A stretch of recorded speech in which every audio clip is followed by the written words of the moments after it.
Cypress Fairbanks Independent School District presents on-demand professional development series. Welcome to Taking Flight, a video series to help you navigate through your first year of teaching. This is part one of a three-part series. As you embark on this exciting journey, we want to ensure that you feel prepared, supported, and inspired. You are taking flight as a new teacher. Our goal in this video series is to introduce you to essential strategies, resources, and mindsets that will help you thrive in your new role. Teaching is a rewarding and impactful profession, and we are here to help you navigate the challenges and celebrate the joys of this incredible journey. In this video, you will learn about key practices and approaches that will help set you up for success in your classroom. This three-part training will navigate you through essential strategies to help you pilot your way through your first year teaching experience. Part one focuses on routines and procedures. Buckle up. Let's get going. Let's talk about our flight plan for today. First, we're going to anticipate the trip, how to get ready to run your classroom. Get those seatbelts fastened. Let's prepare for the first few months. And then finally, avoiding turbulence, setting up routines and expectations. First up, anticipating the trip, getting ready for running your classroom. Many teachers fall into the idea and mishap of dealing with misbehavior when it occurs. But the teacher is walking into dark skies, wearing a light jacket and praying it doesn't rain. It's crazy to walk into a classroom without planning for the most common problems that occur. Teaching is a relational activity. It's dialogic. It involves directing the behavior of a group of people to behave and communicate civilly with one another. It involves directing academic habits, but also social habits. If you want to teach, you have to know how to run a well-managed classroom. The first step is creating routines. Picture on the screen are a list of your most common routines that you want to start out with. There's many, many routines. In fact, anything that you do in your classroom needs to have a routine, and it needs to have a step-by-step procedure of how to accomplish that routine. Routines and the procedures that are the step-by-step instructions for how to accomplish the routine are specific, in a set sequence, easy to teach since they're easily defined, and they are a habit of behavior. Think about every process or system that you need to accomplish in your classroom. Everything that you do in your classroom needs to have a routine. This is the holy grail for teachers and for students. We ask students to make thousands of decisions a day. If we want them to make the right decision, then it's important that they have quick, readily available examples of how to behave. What is the right thing to do? We build resilience that way for our students. They don't have to think about where to put their backpacks or how to leave the room. Being clear about our routines, clear sequences of modeled behavior, saves space for the learning and creativity. Students don't have to think about these things because they're so routine, they're so ingrained, and so second nature to them. Having routines for all the processes that are occurring in your class saves enormous amount of time in repeating yourself. And it reassures a class that there is consistency, justice, structure, and a sense to the lessons that you teach. Having routines and teaching those routines to your students preempt poor behavior. It's a proactive approach. We're not reacting to behavior. It tells students what they should do instead of what they shouldn't, so it keeps that positive language going. They demonstrate your expectations of both academic and behavioral expectations. They teach good habits, which then become part of their character, and it frees up thinking space for better things. Seatbelts fastened, tray tables up. We're on to our next section. In his now famous book, The First Days of School, Harry Wong said that the number one problem in a classroom is not discipline, it's lack of procedures and routines. To sum up how to set up your procedures and routines, think of teaching your routines and your step-by-step procedures just like you would your content. You specify exactly what you need your students to do. Provide visual posters, and teach the students exactly the step-by-step procedure. For example, if we're teaching how to enter the classroom, we teach it step by step for the students. We teach them how to do it just like we would teach a math concept or a science concept or how to write a paragraph.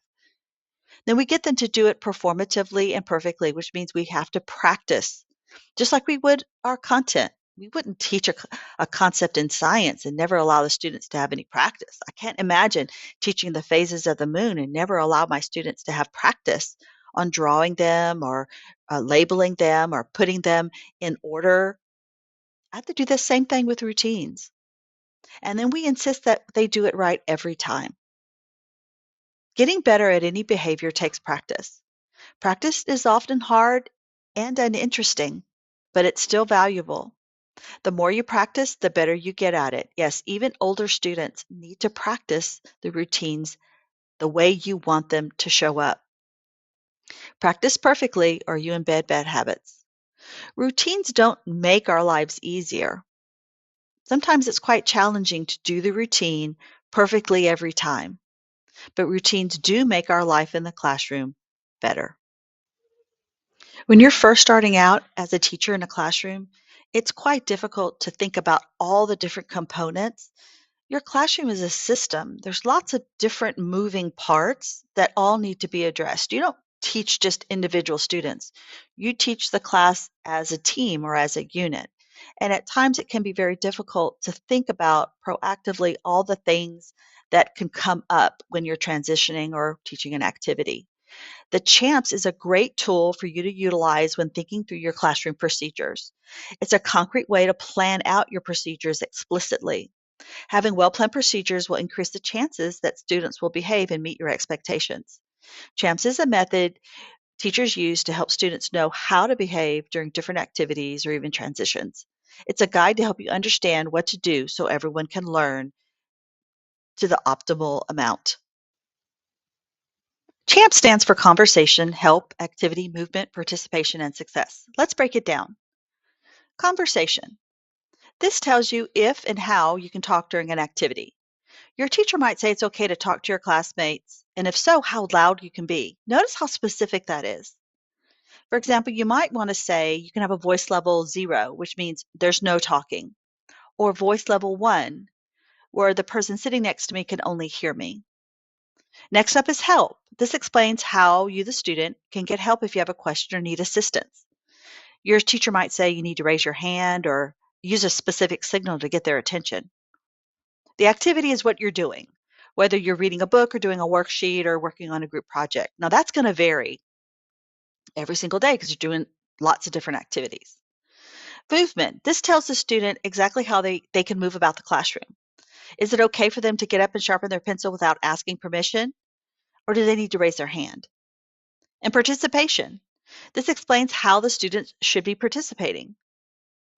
What does active participation look like? Is it raising your hand to answer questions, working quietly, discussing with your group? And then success.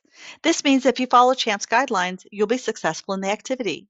The teacher wants to make sure everybody knows how to behave so that you can all learn and have a good time in class. So CHAMPS helps everyone understand what to do and how to behave during different parts of the school day. It makes it clear and helps the classroom run smoothly. In CFISD, we utilize PBIS. PBIS stands for Positive Behavioral Interventions and Supports. It's a way that your school can help students behave well and make good choices. Imagine your school is a big team, and everyone wants to make sure the team works well together. Classroom management is a team sport. PBIS is like the rules and rewards that help everyone play the game fairly and nicely. PBIS is made up of different parts. The first part are clear expectations. We use the matrix, your school's matrix, to help explain what those expectations clearly are. PBIS is about teaching good behavior. Just like we teach math or reading, we teach students how to behave. On your matrix are success criteria for how different aspects of the matrix show up. We use reinforcement systems for good behavior. It might be tangible rewards like a cash system, stickers, or extra playtime, but also includes praise. PBIS also helps students when there's problems. If students are having trouble following the rules, PBIS helps teachers figure out what's going on and how the students can do better. This is like getting extra practice if you're struggling with a subject. PBIS is all about consistency.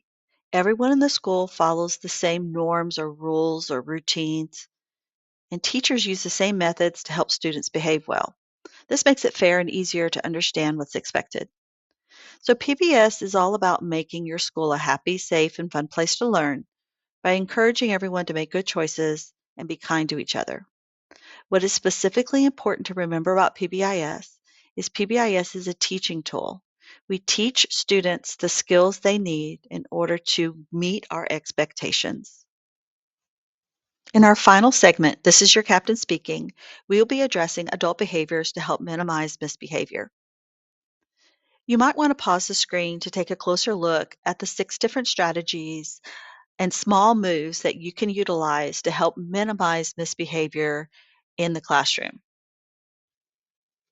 By being aware and implementing these strategies, teachers can create a positive and productive classroom environment that minimizes disruptive behavior and enhances student learning. Students will mirror the teacher's calm demeanor, which can help in managing stress and anxiety. By modeling positive behavior, teachers can foster a supportive and engaging classroom environment to enhance student learning and behavior. This is the end of part 1 of Teacher Taking Flight. Remember that routines are the building block of class culture. And routines must be taught and not told, and they must be practiced. Using CHAMPS and PBIS will help support your routines and reinforce the behavior you want to show up in your classroom. Your calm demeanor will enhance your classroom environment. We're not done talking about strategies for new teachers. Up next is New Teacher Taking Flight, Part 2. We encourage you to implement the strategies from this video to enhance your classroom management. Thank you for taking time to review our professional development on demand. See you next time.